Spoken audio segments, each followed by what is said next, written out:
오늘의 주요 뉴스입니다. 배경훈 과학기술정보통신부 장관이 자연재난 대응에 AI 디지털 기술이 활용되는 기반을 마련하겠다고 밝혔습니다. 과거 재난 데이터와 국토 지리 정보 등을 종합적으로 분석해 재난 위험을 사전에 파악하고 예방하도록 한다는 계획입니다. 18명의 사상자가 발생한 서울 마포구 아파트의 화재는 충전 중이던 전동 스쿠터의 배터리가 폭발하면서 시작된 것으로 추정됩니다.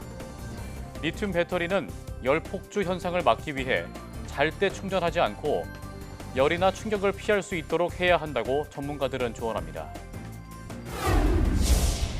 국내 연구진이 환자의 뇌 조직을 분석해 우울증을 분자적 수준에서 발생 원인을 규명했습니다. 해마 치아이랑 부위에 FGFR1이라는 유전자가 신경 조절과 스트레스 대응에 중요한 역할을 한다고 설명했습니다. 정부 출연 연구기관이 외부 과제를 수주해 인건비를 충당하는 연구과제 중심제도 PBS가 단계적으로 폐지될 전망입니다. 연구자의 과도한 수주 경쟁 등 여러 폐해가 지적돼 왔는데 전망은 어떻고 문제점은 없는지 짚어보겠습니다. 여러분 안녕하십니까? 사이언스투데이 시작합니다. 배경훈 과학기술정보통신부 장관은 자연재난 대응에 AI 디지털 기술이 활용되는 기반을 마련하겠다고 밝혔습니다. 배 장관은 서울 도시관제센터를 방문해 간담회를 열고 인공지능 디지털 기반의 자연재난 대응 활성화 방안을 논의하며 이같이 말했습니다. 산학연 전문가들은 AI 기반의 자연재난 대응 확대를 위해 정부의 국토 정보는 물론 각 지방자치단체가 보유한 재난 상황 데이터 등 다양한 자료를 기반으로 AI 시스템 개발 연구가 이루어져야 한다고 제안했습니다. 특히 인공지능은 사전에 축적된 재난 데이터와 국토 지리 정보 등을 통합적으로 고려해 기존에는 예측하지 못했던 위험을 사전에 파악하고 예방하는 데 도움을 줄 것으로 기대했습니다. 폭염이 기승을 부린 지난달 농업 환경에서는 밭이 논이나 과수원보다 뜨거웠고 비닐하우스는 주변보다 10도 넘게 올라서 위험이 가장 컸던 것으로 분석됐습니다.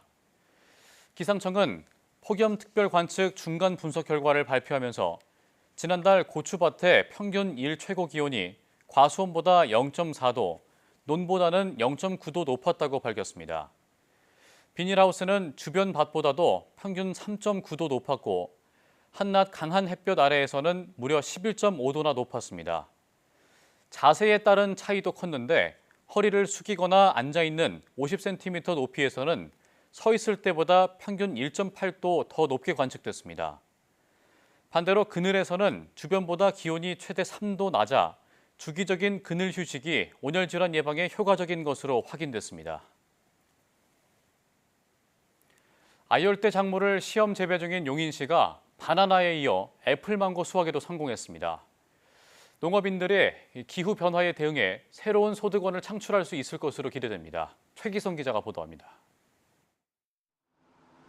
나무마다 애플망고가 주렁주렁 달렸습니다. 주로 제주도에서나 볼 수 있었던 아열대 작물이 수도권에서 자라고 있는 겁니다. 용인시는 지난해 4월부터 재배를 시작해 현재 320제곱미터 면적에서 애플망고 75주를 재배하고 있습니다. 품평회에 참석한 지역 농업인들은 시설 조성과 재배 과정 등에 관심을 보였습니다. 여기 재배 환경이나 이런 시설을 제가 보고 또 저도 많이 배우고 해가지고 앞으로 저도 소득을 올릴 수 있고 또 다음에 우리 아이들이 받아서 할 수 있도록 기초를 다지기 위해서 왔습니다. 용인에서 아열대 작물을 수확한 건 이번이 처음이 아닙니다. 지난 2월에는 바나나를 수확했고 지금도 27주를 재배 중입니다. 이제 점점 제가 봤을 때는 이제 아열대 과일이 수요가 좀 더 늘어날 거로 좀 보이고요. 네, 다른 작물에 비해서는 이제 희소성이 좀 더 있다 보니까. 온도 상승 등 기후 변화 속에서 기회를 찾기 위해 용인시는 지난 2023년 1,100여 제곱미터 규모 과학 영농 시설을 조성해 실증 재배를 진행해 왔습니다. 이렇게 이제 새로운 작물을 통해서 우리 농가 소득에 또 새로운 소득원을 창출을 할 수 있다고 생각을 하고, 지난해부터 재배를 시작한 한라봉 등 망감류 29주는 나무 성장 기간을 고려할 때 내년부터 수확이 가능할 것으로 보입니다. 용인시는 농가 의견을 수렴해 재배 품종 확대와 기술 개발을 이어갈 계획입니다. YTN 최기성입니다. 질병관리청은 최근 채집한 말라리아 매개 모기에서 올해 처음으로 3일열 말라리아 원충이 확인됨에 따라 전국에 말라리아 경보를 발령했습니다. 이 3일열 원충 감염은 매개 모기가 늘어난 7월 27일부터 8월 2일까지 31주 차에 강원도 양구에서 확인됐습니다.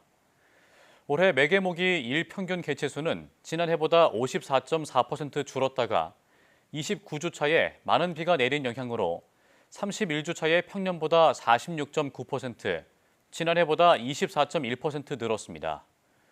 모기에 물린 뒤 오한이나 고열, 발한이 48시간 주기로 반복되고 두통이나 구토, 설사 등을 동반할 경우 병원 진료를 받아야 합니다.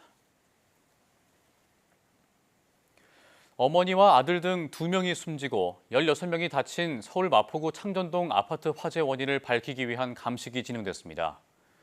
화재가 발생한 14층 세대 방 안에서는 최초 발화 원인으로 추정되는 전기 이륜차용 배터리팩 등의 잔해가 발견됐는데 경찰은 잔존물을 수거해 국립과학수사연구원 등에 정밀 감정을 의뢰했습니다.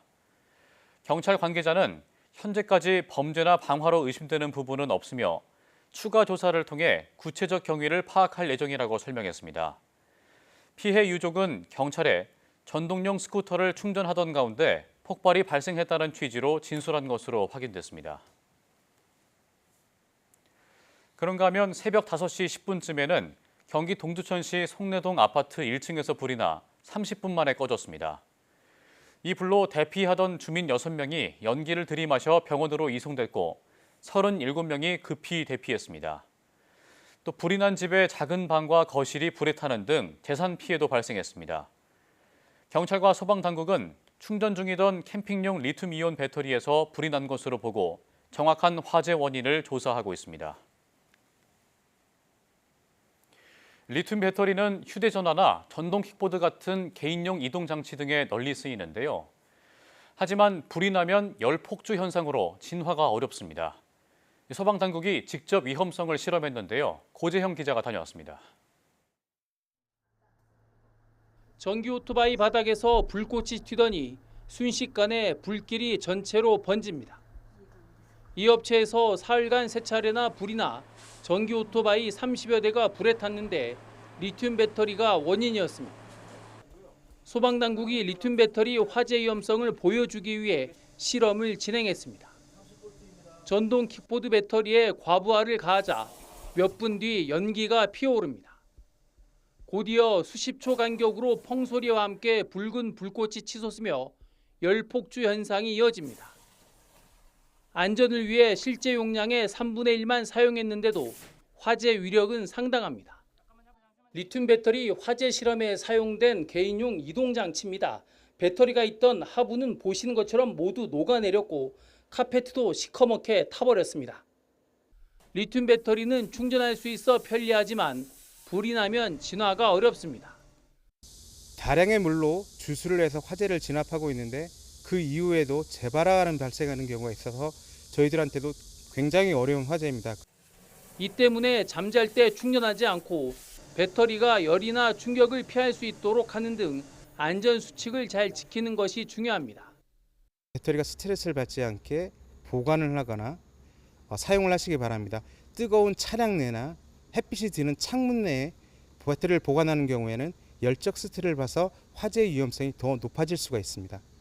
소방당국은 집안에서 충전 중 불이 나면 직접 끄려 하지 말고 즉시 대피한 뒤 119에 신고해야 피해를 줄일 수 있다고 강조했습니다. YTN 고재영입니다.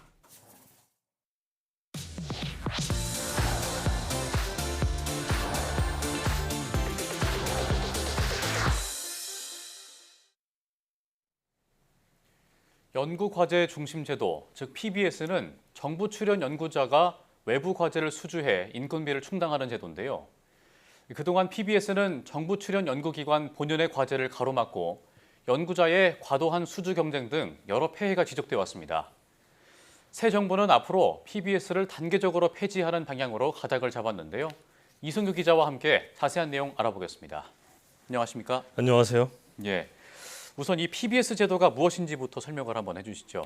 네, PBS 용어가 다소 낯선데 이 PBS는 프로젝트 베이스드 시스템의 약자로 우리말로 연구과제 중심 제도라고 부르는데 지난 1996년부터 시행되어 오고 있습니다. 예. 이 PBS는 정부 출연 연구기관의 연구자가 외부 과제를 수주해서 인건비를 충당하도록 하는 제도인데요. 이 PBS를 도입하기 전에는 이 정부 출연 연구기관 연구원들의 인건비는 정부가 100% 지원을 해줬어요. 예. 이 인건비가 보장이 되다 보니까 연구원들이 좀 연구를 소홀히 한다. 이 연구 경쟁력이 떨어진다 등의 비판이 제기됐고 이런 문제점을 해결하기 위해서 PBS 제도가 도입이 된 겁니다. 네. 그럼 새 정부가 이 PBS 제도를 폐지한다는 건 어떤 이유 때문인가요? 근데 사실 과학기술계에서는 그동안 꾸준히 PBS 제도의 문제점을 지적해 왔거든요. 네. 이 PBS는 사실은 이제 연구자가 경쟁을 통해서 연구 과제를 수주하도록 하는 것이 애초에 도입 취지인데 이게 연구 과제를 수주를 해와야 내 인건비가 충당이 되니 이 무리하게 이제 연구 과제 수주 경쟁이 벌어졌던 거죠. 예. 이 연구 과제라는 게 이 성과를 내야지 이게 본인의 실적하고도 이어지는 거거든요. 그러다 보니까 이 성과를 내기 쉬운, 그러니까 우리가 흔히 말하는 연구하기 쉬운 연구 과제에 쏠리는 그런 현상이 있었던 거거든요. 네. 이러다 보니까 이 PBS가 출연료 발전의 어떤 발목을 잡는 거다라는 지적이 꾸준히 제기돼 왔습니다. 네, 그렇군요. 이 새 정부는 그러면 PBS 제도를 단계적으로 폐지할 계획인 건데 구체적으로 어떻게 폐지를 하겠다는 건가요? 네, PBS 이 폐지 방안은 지난달 29일 국정기획위원회에서 나왔는데요. 이 국정위는 이제 출연료 PBS 제도 폐지와 관련해서 이 경제인문사회 분야의 출연료는 내년부터 당장 폐지를 하고 이 과학기술 분야는 앞으로 5년에 걸쳐서 단계적으로 폐지하겠다. 이렇게 밝혔습니다.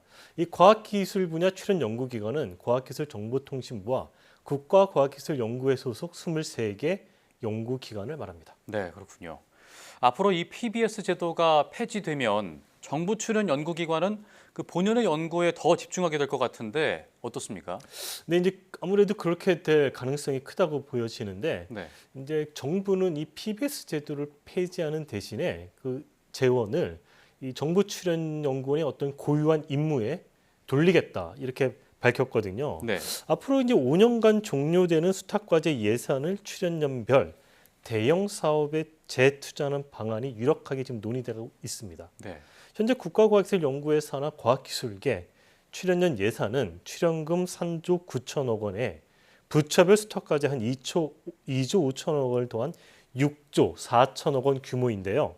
이건 이제 PBS의 그 기반이 되는 부처별 수탁과제 예산을 5년에 거쳐서 순차적으로 출연연별 대형 과제에 이관해서 모두 출연금으로 전환하겠다는 계획입니다. 앞서 국정위는 내년부터 약 5천억 원 수준인 정부 수탁과제 종료 재원을 기간 출연금으로 배정하겠다고 밝힌 바가 있습니다. 네. 그러면 이 앞으로 출연연의 그 고유 임무를 담은 대형 사업에 좀 관심이 쏠릴 것 같은데 이거는 어떻게 준비가 되고 있는 건가요? 출연연에서는 이 기간 전략 개발단이라는 것을 준비하고 있는데요. 네. 이 기간 전략 개발단은 출연연의 어떤 새로운 대형 주요 사업을 말합니다. 이 국가 전략 기술 등 정부 정책에 맞춰서 추진이 되는 계획인데 현재 이제 출연연별로 전략 개발단 후보군을 제안해서 경쟁 방식으로 심의했고 총 62개가 선정돼 운영을 준비하고 있는 것으로 알려졌습니다. 올해 종료제는 이 정부 수탁과제가 한 1,877개, 예산으로 따지면 한 4,680억 원 정도가 되는데 이 돈을 내년부터 이 전략개발단에 돌리겠다. 뭐 이런 내용입니다. 네. 그럼 PBS 폐지는 국정위에서 제시가 됐고 아직 확정된 건 아닌 것 같은데 그러면 주무부처인 과학기술정보통신부는 다소 좀 신중한 입장이라고요? 네, 그렇습니다. 사실 이제 과기부는 이게 막 이슈가 되니까 지난 30일 보도 설명 자료를 통해서 PBS 폐지는 논의가 진행 중인 사안으로 확정되지 않았다고 선을 그었습니다. 네.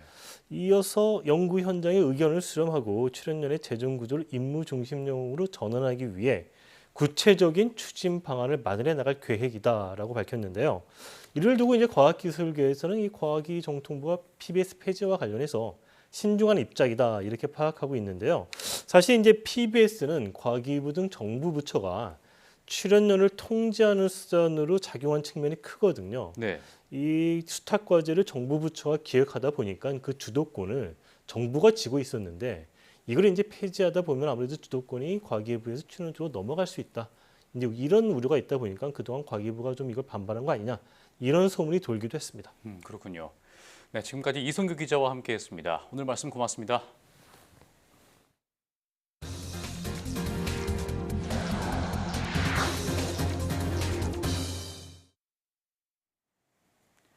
국내 연구진이 극단적 선택을 한 환자의 뇌 조직을 분석해 우울증을 분자적 수준에서 발생 원인을 규명했습니다.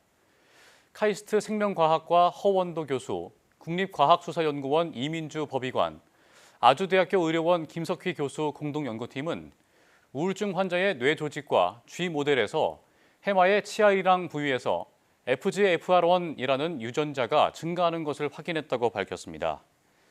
치아이랑은 해마 안에 정보가 처음으로 들어올 때 새로운 기억을 생성하는 부위로 우울증에 걸린 쥐에 스트레스를 주자 이 유전자 수용체가 크게 늘어났다고 말했습니다.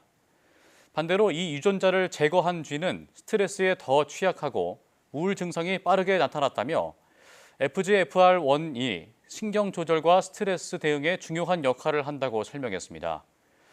특히 고령 우울증 환자의 사후 뇌 조직에서도 항우울 효과가 나타나지 않았다며 이는 노화로 인해 특정 단백질이 과도하게 늘어나 FGFR1 신호를 방해하기 때문이라고 덧붙였습니다. 우리나라 성인 4명 가운데 1명은 일상생활에서 디지털 기기를 활용하는데 어려움을 겪는 수준으로 나타났습니다. 교육부가 발표한 성인 디지털 문해 능력 조사 결과를 보면 전체의 8.2%는 디지털 기기 조작에 어려움을 겪고 있고 17.7%는 일상생활 활용이 미흡한 수준으로 평가됐습니다. 조작 능력이 가장 낮은 수준 1의 비율은 남성보다 여성이, 도시보다 농어촌에서 더 높았습니다. 또 나이가 많을수록 학력과 소득이 낮을수록 디지털 기기 활용에 더 큰 어려움을 겪고 있었습니다. 최고 에너지 효율의 가전을 사면 최대 30만 원을 돌려주는 으뜸 효율 가전 환급 사업 신청이 빠르게 늘고 있습니다. 하지만 높은 인기에 따라 정해진 예산도 빨리 바닥을 드러낼 것으로 보입니다. 박기환 기자가 보도합니다. 저마다 기능을 뽐내는 가전들 사이로 높은 에너지 효율을 강조하는 광고 문구가 곳곳에 걸려 있습니다. 11가지 가전 가운데 에너지 효율이 가장 높은 제품을 사면 구매가의 10% 최대 30만 원까지 돌려주는 으뜸 효율 가전 환급 사업 때문입니다. 가전제품을 사용할 때 얼마나 전기를 아낄 수 있는지 보여주는 에너지 소비 효율 등급표입니다. 이 세탁기는 1등급을 받은 제품으로 환급 신청을 하면 30만 원을 돌려받을 수 있습니다. 새 가전을 사러 온 소비자들의 구매 기준도 달라졌습니다. 예전에는 그냥 디자인이라든가 효용성 뭐 이런 걸 보고 구매했다고 하면은 지금 그래도 아무래도 그 환급이 되면서 또 이제 1등급 되면 그 전기도 덜 들어가잖아요. 환급 신청도 빠르게 늘고 있습니다.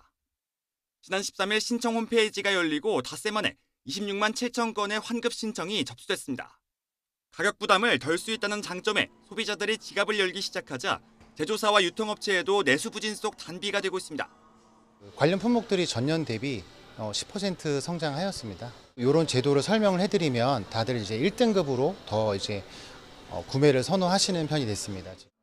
뜨거운 반응에 예산 2,671억 원의 소진 시점도 빨라질 전망입니다. 지난 2020년 시행된 비슷한 환급 사업의 경우 정해진 기간인 10개월에서 겨우 절반이 지났을 때 3천억 원의 예산이 바닥났습니다. 산업부는 이번 환급 사업 예산으로 100만 건가량의 환급을 진행할 수 있다고 보고 늦어도 10월에 예산이 소진될 것으로 예상했습니다. YTN 박견입니다. 팀 코리아의 첫 원전 수출 사례였던 아랍에미리트 바라카 원전 사업이 상반기 적자로 전환됐습니다. 한국전력공사의 상반기 경영 실적을 보면 바라카 원전 사업이 포함된 재무제표 항목의 누적 손익은 349억 원 적자를 기록했습니다.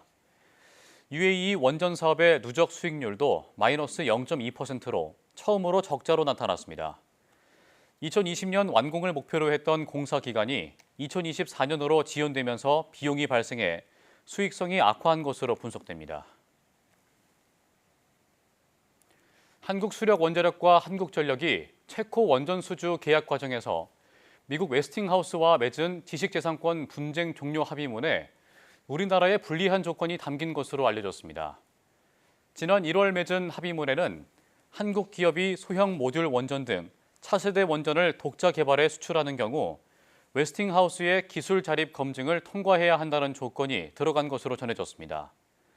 또 원전을 수출할 때 웨스팅하우스와 한 기당 6억 5천만 달러, 우리 돈으로 9천억 원 규모의 물품 용역 구매 계약을 맺고 한 기당 기술 사용료 1억 7,500만 달러, 2,400억 원을 내는 조항도 들어간 것으로 알려졌습니다.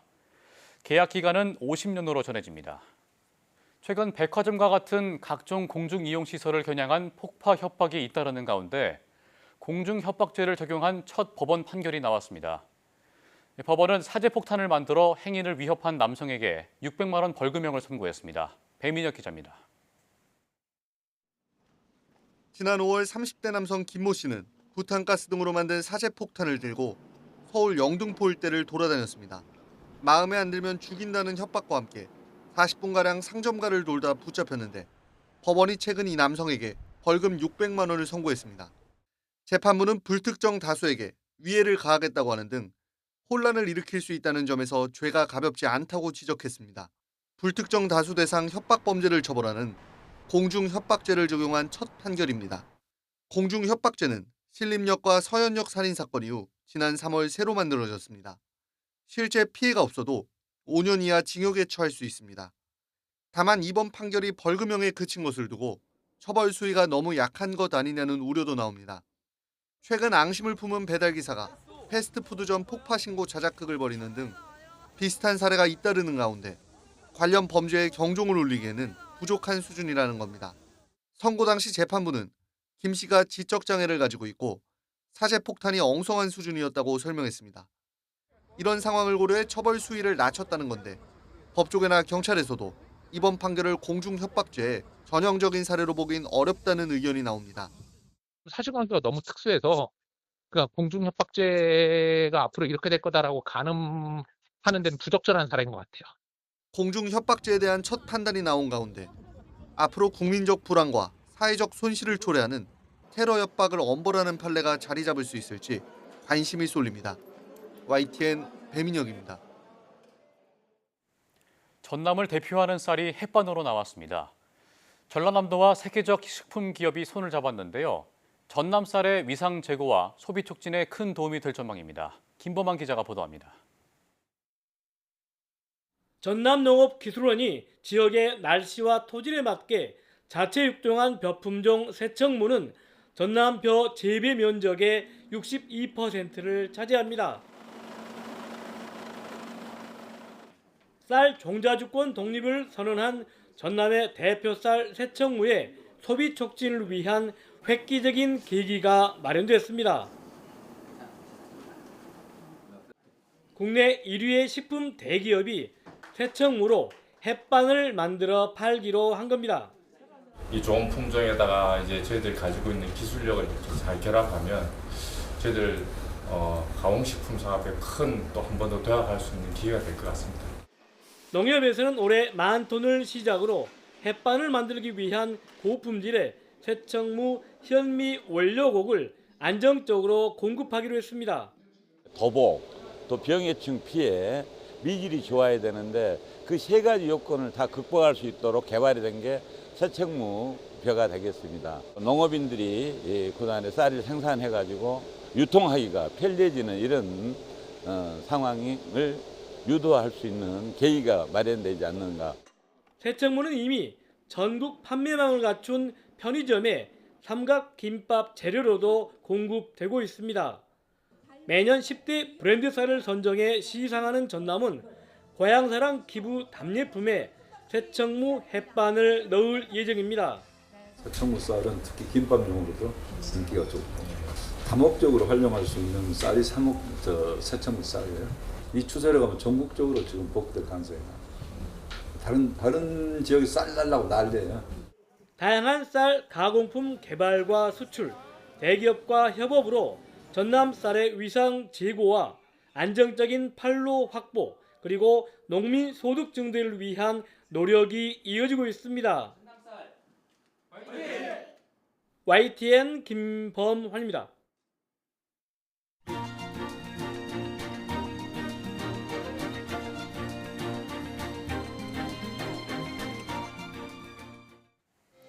이상으로 사이언스 투데이 마칩니다. 함께해 주신 여러분 고맙습니다.